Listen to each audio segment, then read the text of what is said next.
everybody here start with the CARICOM and all kind of stuff, right? Let me give you CARICOM credentials. I'm born in Barbados. My wife is a St. Lucian. And I have 2 children who are Guyanese citizens. So I'm a CARICOM man. Yeah? The girlfriend from Jamaica, the Harmony Bar, says so.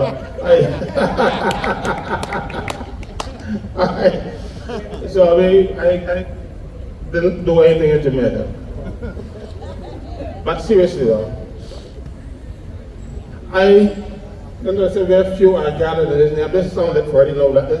But he told me, they said, we just got a few of us here today, but the few fearful will emerge. And let me tell you why we must emerge successful. Last night on the show, we had a guy from Trinidad, and he was telling us what was happening in Trinidad in terms of their Sedition Act. This is similar to what we are doing with the cybercrime thing.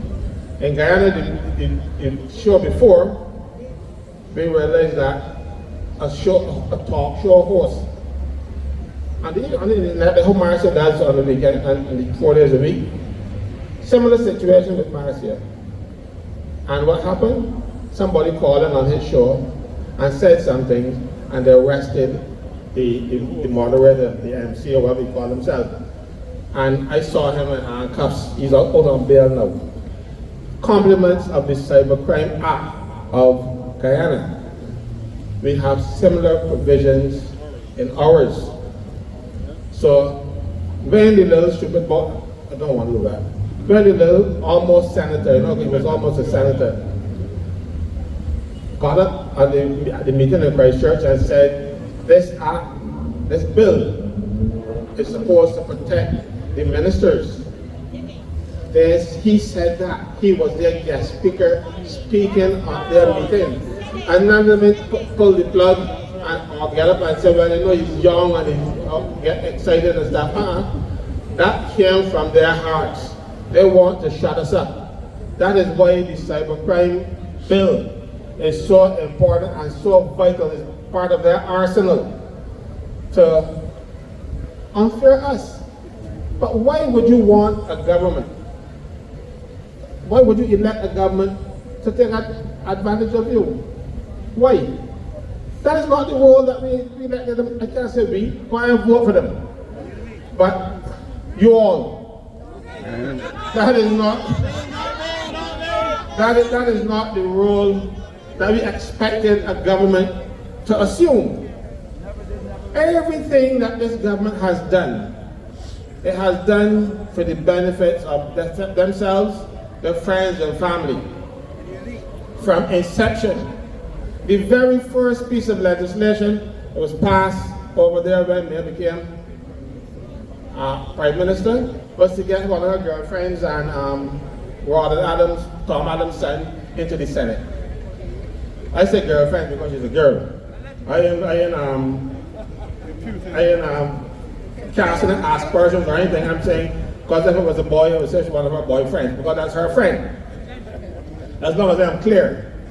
If anybody has a dirty mind, that's your business. I don't put it there. But she became a senator, and then worse yet, you know, they get rid of John King and put she there and run poor John, put in Senate. Because that is her friend. So everything that has happened. Then she went, but the most devastating things that she did was to go and write off billions of dollars. I know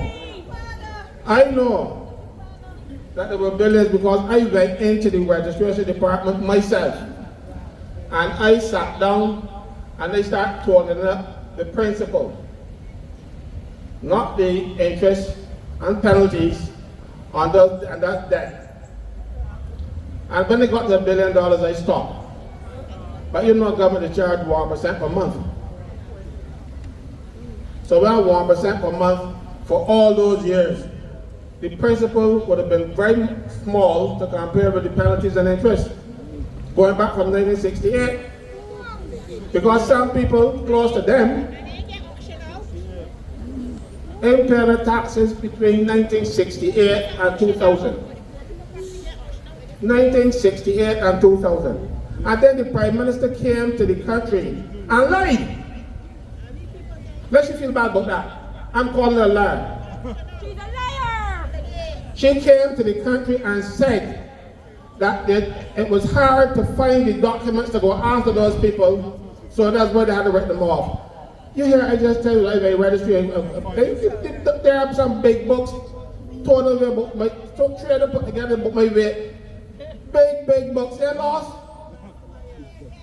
All you had to do is go there and pick up the books and look in them. They didn't want to look in those books to see who owed the money. Because who owed the money was close to them. And then they start taxing the poor people. You write off billions of dollars in taxes for your friends and families and God knows who. People who own buildings on Broad Street.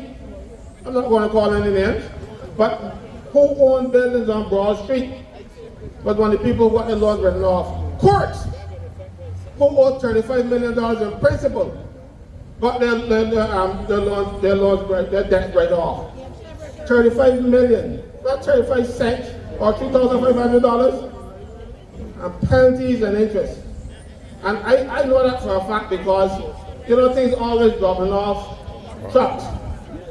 And I just happened to be in the fortunate position one day when the court's documents fell off a truck. I got them. I took them to the Nation. And Wade Gibbons, he wrote a story about it. And he spoke to the guy at the course called Mason or something like that. And he said, well, I don't know about that happened before my time. That was his defense, that it happened before his time. He ain't saying that it ain't true. They're saying he said it happened before his time. But what they did then, they went to the Nation and tell them, we put $1 million in advertising in your paper when the year comes. And if you bring that story, that $1 million gone. So the story never came. It only came when the Nation fired Wade. And Wade then put the story on Facebook. And the boy sued Wade, and the boy can't sue because it happened. Right? But these are things that happen in this country. And poor people, every time mind you, if you give the poor people, if you give the rich people a break, the money gotta come from somewhere. So everything coming from the rich, it got to come from somebody else. And they only got two classes of Barbados right now, the rich and the poor. We ain't got the middle class anymore, but we're women them out. Because Barrow developed a middle class in Barbados. Because before Barrow's time, we had the rich and the poor, and the filthy poor, the two classes. Barrow put a middle class and developed a middle class in Barbados. That is now being devastated. Because let me tell you, most civil servants in Barbados they run out of money for about a month. Just one is telling me, just have to pay them. Because when you pay your bills, you know, you ain't got nothing left. And you're going to be scrambling work for the rest of the month. So, but all that is taxes. Taxes and more taxes. This government, what they did to the poorest of the poor. Remember that they put this tax on the water authority and the water bills. So if you got a swimming pool, you pay $45 tax. The fellow who has a pipe running from the road, come in the yard, he do everything in the yard, bring your plates outside and wash them, bathe up on that pipe and stuff. He never used enough water to register. So the water authority used to charge $32, and there were a lot of them. And this government put a $45 tax on a $32 bill. That's unconscionable. But they were saying that we got, let him hands make like work and all kind of foolish cliches and stuff, and everybody is together. Everybody is together. That was David Cameron in England said that in 2012. So she's copying everything. You know? So he gone through, yes, but so when you see this pretense government, they have been pretending all along to care about Barbados, but they're saying one thing and doing the next. Well, thankfully, she said that she's going to pretend to care now, so we know. And it wasn't, it wasn't a situation where she was angry, because when I look at the video, she was calm. She was responding to Ralph, and the truth slipped out. You know, sometimes something slip out. Well, the truth slipped out this time. Freddie is pointing at me, I got half a minute more, so I am not going to delay you much longer. Only to say to you, stay focused, stay opposed to this nonsense, don't give in. When you give in and give up, the only body that will suffer is you. Not me. Trust me when I tell you. Barbados need you now more than ever. I thought borrowing to that was one hour when, but we need each other now more than ever. We have to stand up, because this tyrannical government cannot survive. It cannot remain in office and doing all this nonsense to poor people. There are more poor people. But you know what she does? And finally, finally, what she is so disrespectful of poor people. She goes and carries down the road and get a little food, and she feels that a little food could bribe you. Macaroni pie, greasy macaroni pie, greasy chicken, a few greasy fish cakes, and she feels that that is all Barbadians want, and she's there laughing at you. Laughing at you. You know, but she's just there telling what she's doing.